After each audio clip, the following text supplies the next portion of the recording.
joining, whoever is joining. I really appreciate that you're here. And thank you, Paula, for joining today as well. If you're here for the first time, welcome. Of course, I remain Ola, your DEI bestie. And we keep it real on this channel, exploring and unpacking all things diversity, equity, and inclusion. And it is my sincere hope that every video on this channel, every live, you come and you leave with more inspiration to create a more equitable and inclusive world. This is the Moment of Exclusion series where through storytelling we explore experiences of diverse migrants around the world.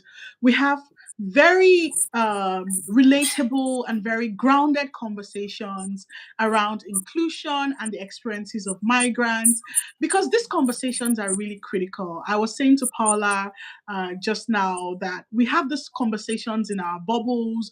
We talk about the migration experience, we talk about narratives and all of that. But it's important for us to be even bolder with these conversations and our perspectives so that we can all learn, we can rethink what belonging truly means. And on that note, I want to welcome you, Paula.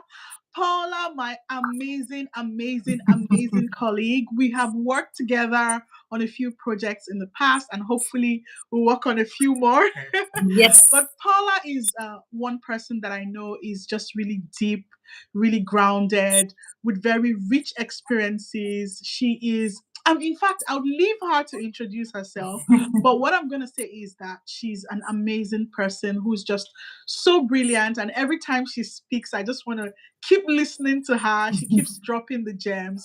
And we're all so privileged to have Paula today with us. Paula, I'll pass it over to you to introduce yourself. How do you usually introduce yourself? And does this change depending on, where you are, the context, the country, the people in the room? Please feel free to tell us. Over to you, Of Paula. course. Thank you, Ola, and thank you everybody who has joined our conversation. I feel a bit embarrassed with all those beautiful words that you just said, Ola. Likewise, I'm really privileged to be here.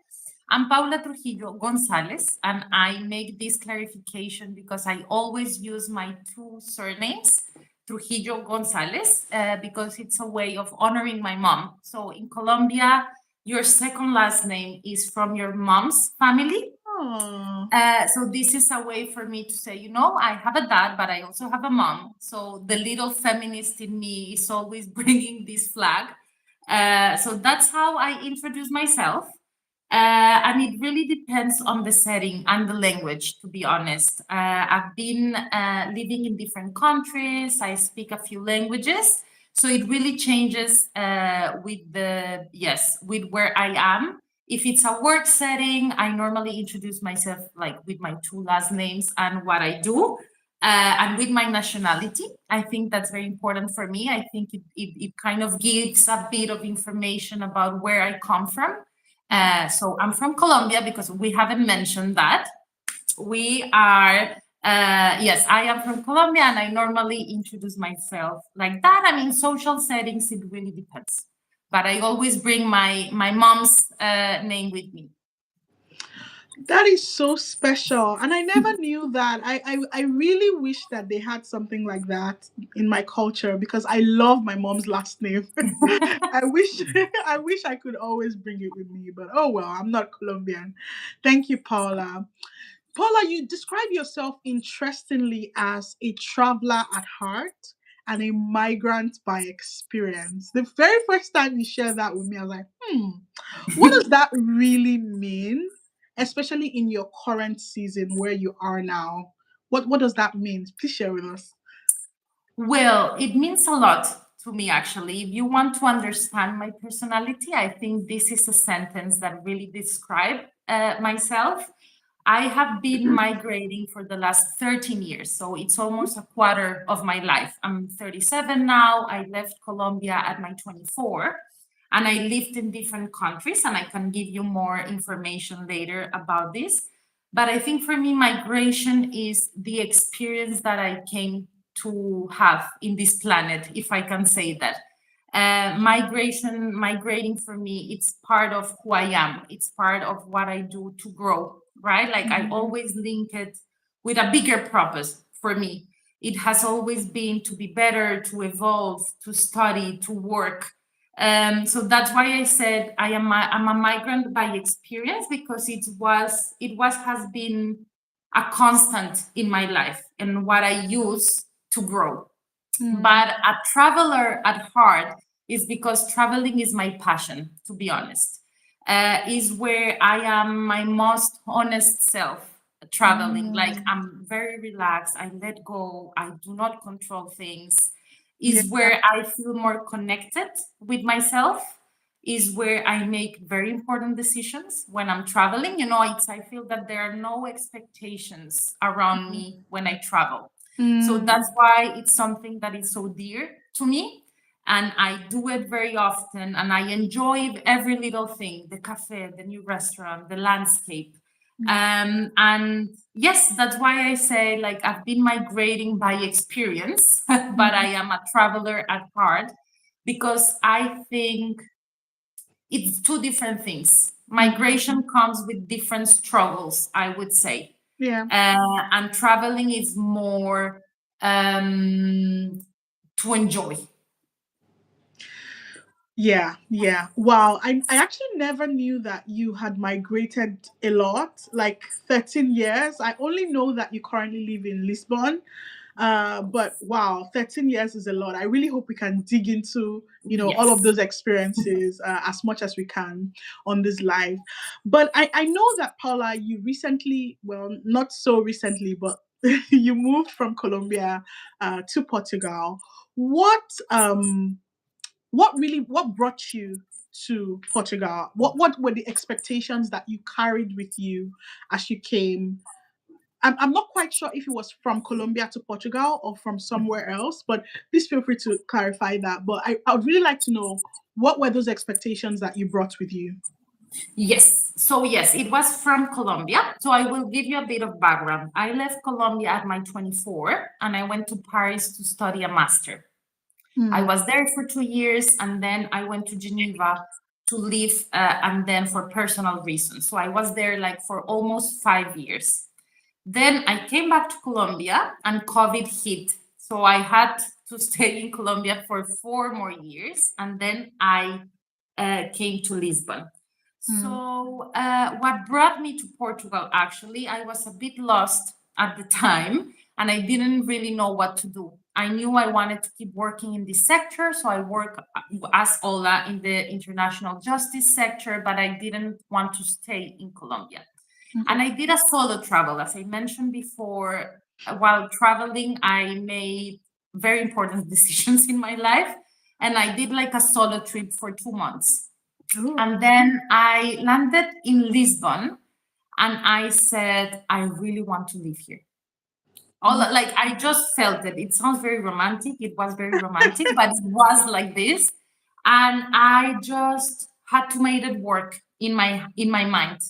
And at the same time, I was starting as a consultant. So I started doing some projects as a consultant, and then I built my case to be able to move to Portugal as a digital nomad. This is the visa that I'm under. And that's what brought me to Portugal, basically. It was just a sense of, I need to be here. And I made it happen. And then I will give you more details about the experience. But this is a bit of the timeline of my migration experiences. Was there anything, just very curious, was there anything in particular that made you say, I would be able to live here, or I need to live here? What was it? Was it like something in the air? Was it something you felt? I'm just really curious. Yes, I sometimes I'm a bit hippie, Ola. It was just something that I felt. I just felt at ease in this city. I just felt I see myself living here. I see myself walking down the streets. I see myself building a life here. So, and it was a moment of my life where I was looking for that, like for peace. I was looking to settle down. I was looking like to calm down a bit. And that was something that I felt in Lisbon. So Mm. that was a very important feeling that that kind of guided my decision. Unfortunately, it worked because it was not easy. But now I'm here 2 years ago. Oh, nice. 2 years is a huge milestone. Well done. So, do you have any particular moments or things that surprised you, either like beautiful surprises or difficult surprises in the past two Oh, years? both.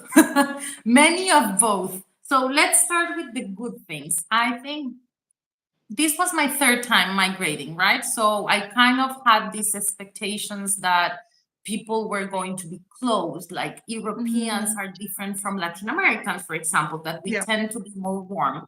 And Mm, actually, that was a very nice surprise. People here are very open, very mm, kind, very warm in general terms. We will dig into more details afterwards, but you kind of feel welcomed here. mm, So this is something that I was surprised in a positive way. The landscapes, Portugal is a beautiful country. yeah. Wherever you go, is like you are in a movie. Yeah. The food, so this really surprised me. Like this peace that I was feeling and that I still feel. Mm, The hardest part, I have to say, bureaucracy. It is, especially as a migrant, is a mm, very hard system to navigate. yeah. There are rules, that hidden rules that you don't find anywhere, but then, and you know the frustration and anxiety that comes where you are a migrant and when you need to renew your papers, and when, like, like your actual right of staying here Yeah. depends on the information you get. Yeah. So this has been something hard to navigate, to be honest, the difficulty of understanding the system. And I say this for everybody, even Portuguese people, but as a migrant, it has like a layer that complicates your experience even more, like Yeah. language, um, also understanding that this could have an impact in your life, right? Like, Mm, will they renew my residence card? Will they like, am I be able to stay here or not? So I would say that the bureaucracy here has been complicated. And something that I was not expecting is gender roles are quite strong. mm, It's still a very traditional, like in general, a very traditional country and society, that you are expected to behave in certain ways as a woman. mm, Religion has still a lot of weight in this society. mm, So this is something that I was not expecting. Like, mm. you can see the difference with other parts of Europe or of the world. Here they are still a bit conservative in many ways. That's interesting. And plus one on the beauty that Portugal is. I've been to Albufeira once with my family, and I didn't even want to leave.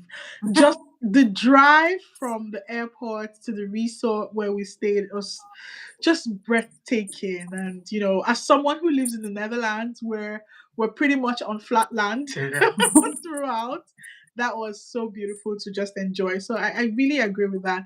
I'm very surprised by the gender roles, perspective that you shared.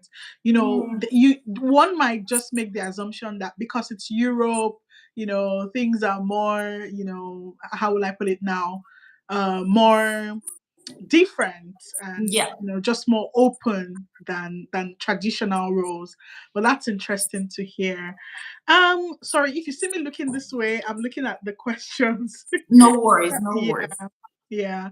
So can you share any specific moments, like as specific as possible, maybe someone you encountered or something you heard or just the way you felt that might have made you feel like you didn't fully belong there in Lisbon?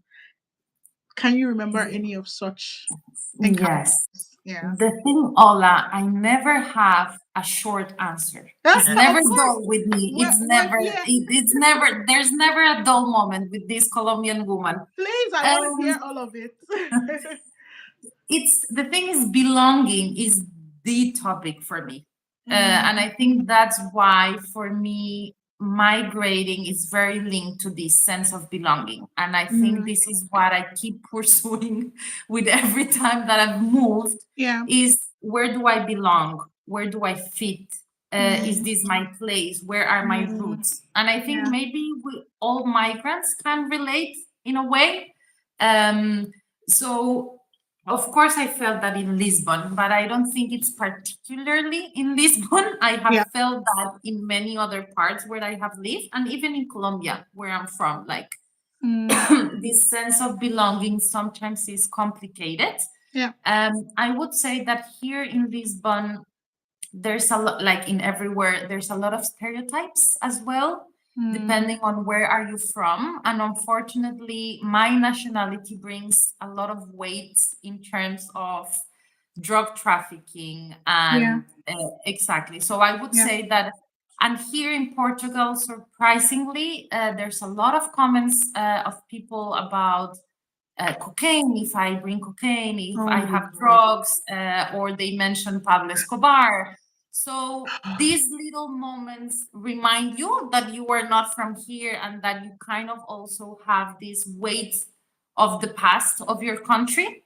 Yeah. uh, and these are the small moments where you really struggle. It's like, okay, I need to defend myself, but I also need to defend the country, and I need to Whew. explain the story of my country.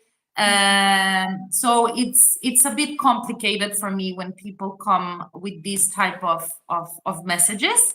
Yeah. And it's where I felt that I don't belong. It's like you always need to explain yourself, and you always need to give more background about who you are, just Mm, kind of to defend your space yeah. here.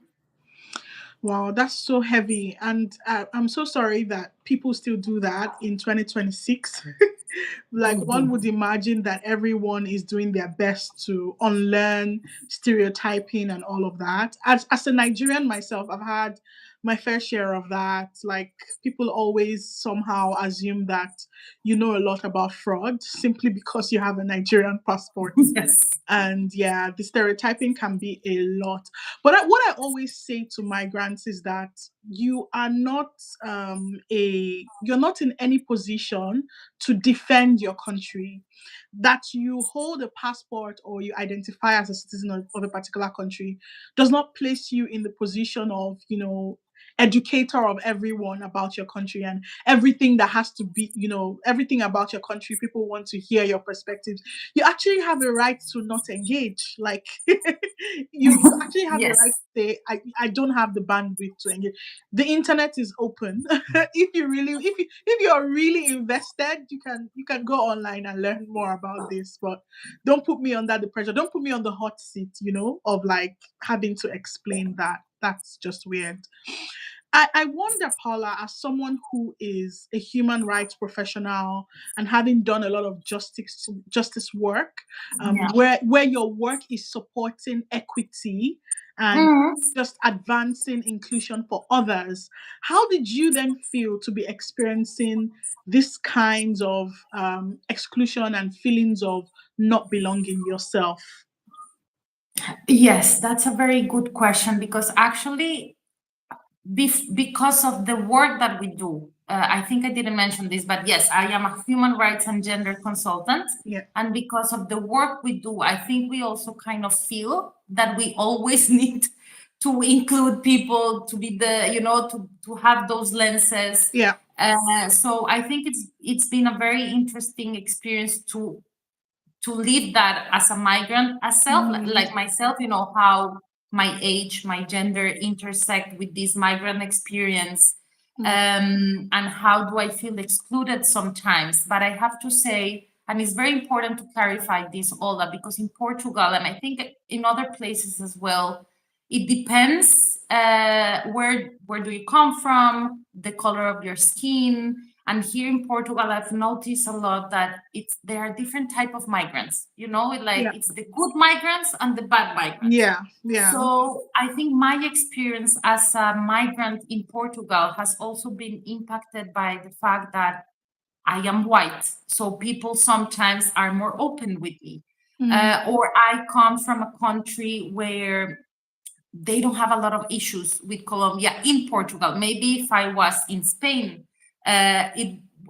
this conversation would be very different. Or mm, if I were Brazilian, mm, this conversation would be completely different, because I have seen a lot of exclusion against Brazilian people here in Portugal, for example, because mm. Brazilian is an ex-colony of Portugal. So I have to say that I always have these lenses of Yeah. exclusion, inclusivity, and so on. But in my case, because of the work that I do, the color of the skin that I have, the neighborhood where I live, I am perceived as a good migrant. Mm, But of course, that also comes, and we will discuss about this later, about how you need to fit, how you need to be grateful to be here, how you need to act certain ways yeah. to be fully accepted in a society Mm, that is more conservative. So I would say, in my case, the experience of exclusion has been more in the system itself. You know what I mentioned about bureaucracy and yeah. papers, and yes, like the system itself that replicates a lot of dynamics of oppression. Mm, But in my day-to-day life, I would say it's not that bad. mm. But Fair enough. again, for the factors that I mentioned, right? Because Yeah. I'm perceived as a good migrant. Yeah, I really love how nuanced your response to that is, because all migrants don't have the same experience in even in the same country, right? I love how you talked about this, how skin color, the country you're from, and just your route of migration somehow plays a part in how you experience the country as a migrant, right? And that's really interesting, very, very interesting, and we can unpack that for days. But just leading on to the next question, you already referenced it. Do you often feel like there's a pressure to be strong, to be grateful, to be resilient, as a migrant, as opposed to, being vulnerable and just being honest about your experience, both good and bad? Yes, definitely. I think, okay, so let's just take a step back. Like, migration forces you to be strong by default. I think people that have decided to go to a different country need to be strong, and this is an experience that pushes your limits, Yeah. as you know, Ola, Yeah. and it requires a strength that you don't even realize you have. Mm, So not only you as a human being are trying to survive and navigate a system that you don't know, a language that is not known for you, but it's also how you are perceived, yeah. right? And how you need to fit into certain categories to be able to stay here, to feel safe as well. There's a lot of people that might fear backlash, for Mm, example, when you are migrating. yep. So definitely, I have felt, and it's different depending on my experience of migration. I would say now I try to be myself, and I really, if I'm not feeling good, I say it. If I don't agree with something, I would say it. But I think this has changed over time. Mm, This was not the case in Paris, for example, when I was very young and I felt that I really needed to fit in French culture. So mm. I kind of, and as a Colombian, I'm loud, and I sometimes I'm chaotic, and you Good know, chaos. yes. So, but depending on what, but but sometimes you feel that you need like to kind of sharpen your edges, like to fit into a certain stereotype of good migrant. Mm, And I also have felt a lot of guilt as a migrant, mm. the guilt of leaving your family behind, leaving your Oh, country behind, yeah, but also feeling the guilt of I made it and maybe others cannot make it. yeah, So I would say it's not only pressure to be strong, grateful, and resilient, but it's all of those underlying emotions as well yeah. that you have in this experience living in a different country. Yeah. Oh my God. I can't even put it more precisely. I like how you emphasize that of guilt. I think it's something that I always deny, but but it is there. Like every time I get very crazy or annoying, stressful headlines from Nigeria, I always feel guilty. Like, okay, why do I have, just why am I protected from this and not every other person in my family? And Mm-hmm. it can weigh a lot on your mind, almost feeling like you even deserve not to be facing the same issues that other people are facing back at home, which is something to really sit with. Thank you so much for emphasizing that. Paula, quite related to that and maybe more personal, are there any parts of yourself that you feel like you have had to maybe soften, hide, or reclaim in your entire migration journey? Yes, I think I already mentioned this a bit. I think at the beginning of my migration journey, well, I need to give a bit of background information here. I always wanted to leave Colombia. Like, I think I was born and I was like, you know what? I'm out. So I think that's why I said this is part of who I am. Migrating is part of who I am in this world. So I have a lot of dilemmas with my country, with the ways of thinking. So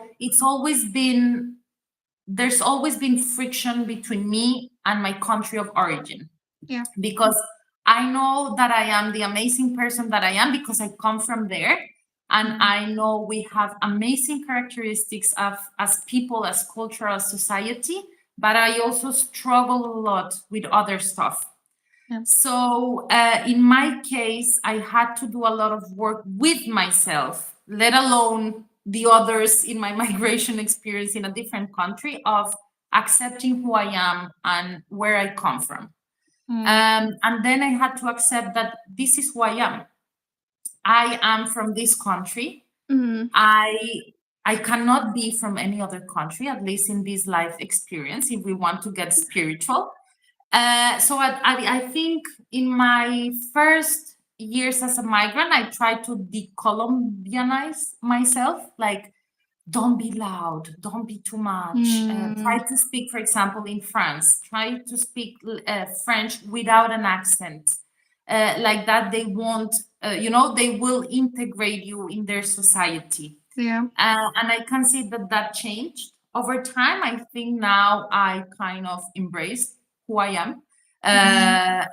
and I would say that that comes with age as well, and Yeah. it comes with experience and knowing that in diversity is where richness is. Yeah. And the work that we do actually shows us that, like, the most ourselves we are and the most diverse we can be and bring that to the world, the better will be, in my opinion. Yeah. Oh my God, that's so powerful. That's really so powerful. Really getting to the point where you realize that you are, as an add-on, like as a someone bringing more to a particular culture. Integrating doesn't mean, diffusing the parts of you that are originally you and authentically you. It's just about, coming with your awesomeness and showing up as boldly and as authentic as you can. That's always something that gets me all the time. I mean, there's always the temptation to say, everybody acts a particular way, everybody thinks a particular way. Wouldn't I stand out too much if I show that I think the opposite or I act the opposite? There's always that temptation. But when you get to the point where you own who you are and you can fully show up, that's always so amazing. That's the It's sweet spot. and I wanted to add, Ola, also, I don't know if you have experienced this in our sector, but not only as a migrant in a different country, but also as a Colombian, Nigerian, the so-called global majority working for the international justice sector. I think Yeah. it adds a layer as well, because we are also put into boxes, right? It's like if Mm. you are from the global majority, you should be doing this type of jobs, Yeah. and you can, you know. And I think this is also something that I have experienced in my life. Like, I need to defend my role and my place in Yeah. this sector. And this is something that I imagine you also have felt it, like my voice is valid, my experience is valid. Yeah. Also, that I deserve this place in the table. Yeah. Very spot on. Sometimes you walk into certain rooms and it's almost as if you carry the weight of defending and justifying your place in Yes. that room. And you also look at the way your colleagues who are from European, Western countries are treated, the way their career rises, like the way the trajectory of their career and the opportunities that are open to them simply because of the color of their passports and sometimes even the color of their skin and the Yeah. languages they speak. And you look at yours and it's, very different, distinctly different, and sometimes not in a great way. Exactly. So there's that. We definitely carry that into the career, into our careers as well. Yeah, that's a reality.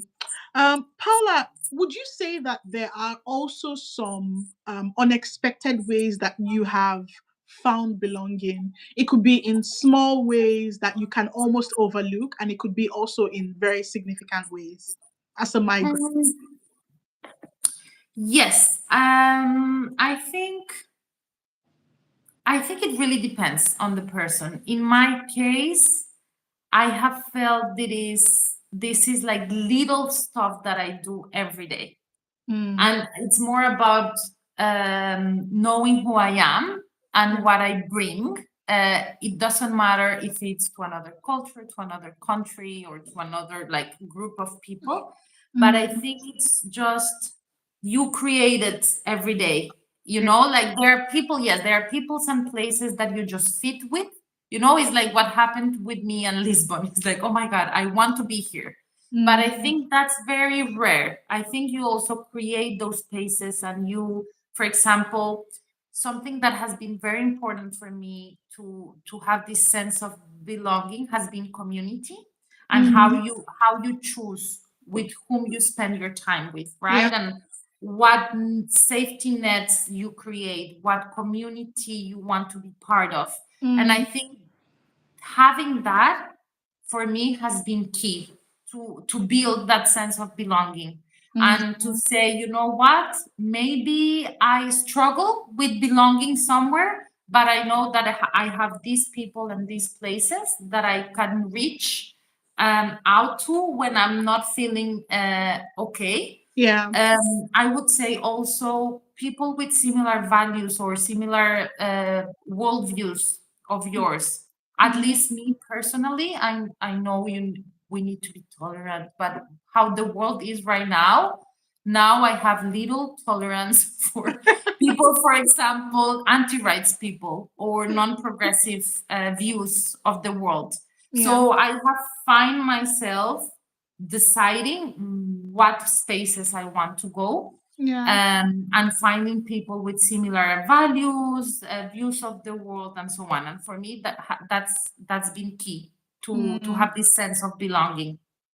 Well said. And that sort of that created a spark in my head because you talk about like building community, building a sense of belonging. But some people argue that belonging is something you find in a particular society. What Mhm. do you think? Do you think belonging is something we find or something that we have to create?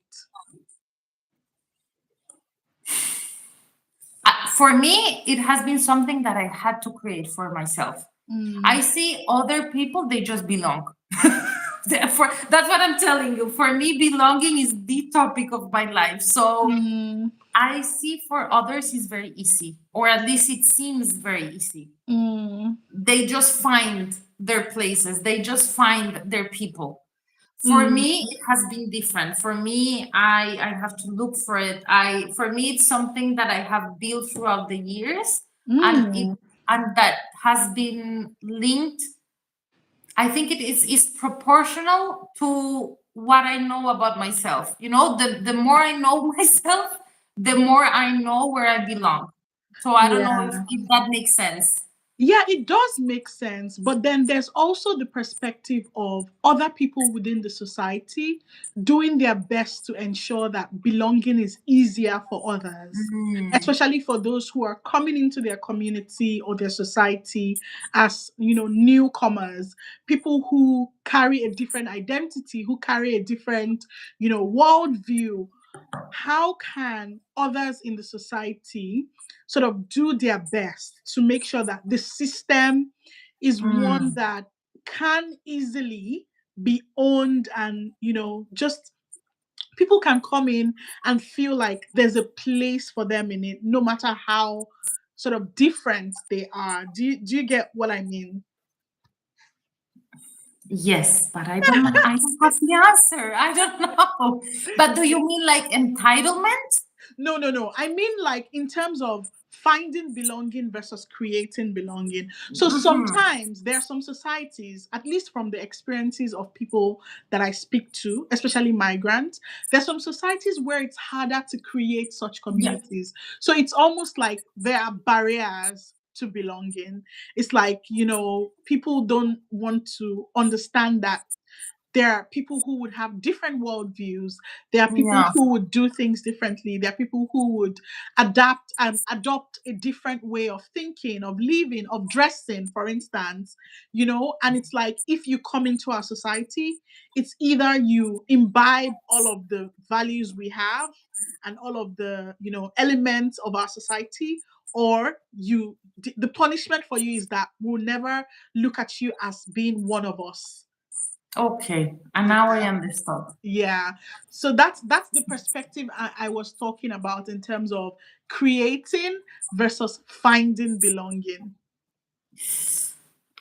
I think as a migrant, you created, to be Mm, honest. And it depends again, yeah. who are you, what the color, like what is your experience as a migrant? And I think we all struggle in different ways, or it's easier in different ways. Like I Mm, told you, for me in Portugal, the experience has been easier mm, because of my background, the color of my skin, what I do for a living.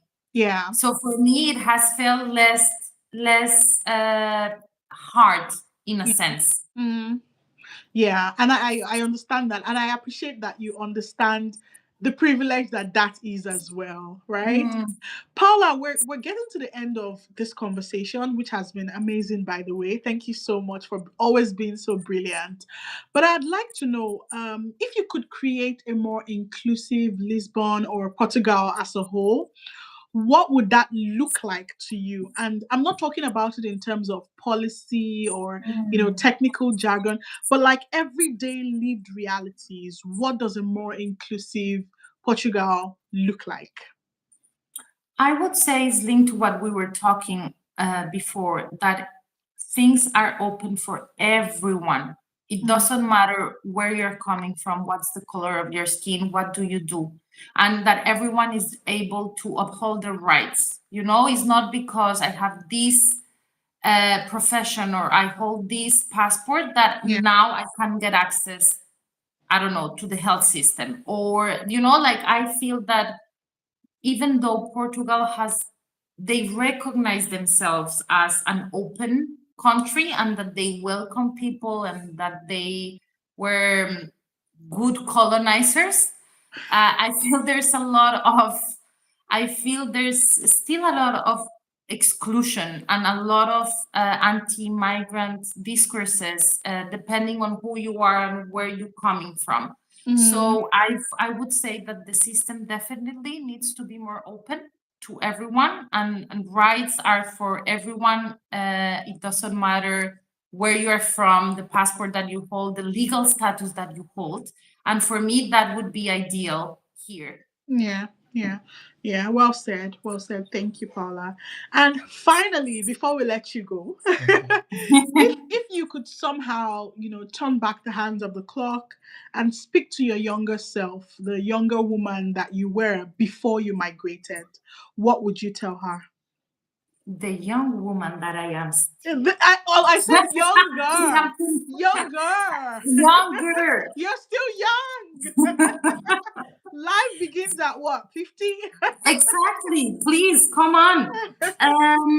Oof, I would tell her so many things, but just to relax and enjoy. And I think I still, honestly, I still need to remind that myself today at my 37. I think migrating comes with a lot of pressure, and a lot of pressure of succeeding, a lot of pressure of making it work, right? Like this needs to work. And I think it's Yeah. also interesting, this question, because since I have had different migration experiences, I can see how age intersects with this Yeah. question, because the first time I left my country, I was 20. I thought I didn't have much to lose, right? It was just another experience. I am just going and live Yeah. my best life. Now is different. Now is like, okay, is this the best decision? Where, like, it's like a bet on yourself and on your Yeah. life. Yeah. So I feel that I would tell her to relax, that things will be all right no matter what, whether the migration experience works or it doesn't work. That I think that that peace and that sense of belonging, it's within herself, not with a country, with a friend, with a boyfriend, with like it's really with yourself, within yourself, and this is where things start to flow better. I'll take that advice. I will take it. Wow. Please. Thank you so much, Paula. Like we could go on and on and on, but I'm looking at the clock, and yeah, it's been a great conversation. I can't wait to have you back. Fingers Yes, crossed. please invite me. But I do wish you all the best, and I look forward to working with you on several more projects. Yeah, because it's always fun to work with you. It's always so amazing to work with you. Thank you Thank so you very much. so much. Yeah. Thanks to you, Ola. Thank you to everyone who joined. Yeah. And I'm also looking forward to do more of these lives. It was very fun. Yeah. Thank you. Thank you so much. Enjoy the rest of your evening, Paula. Thank you. You Bye. too. Thank you, Bye. everyone. Bye. Thank you.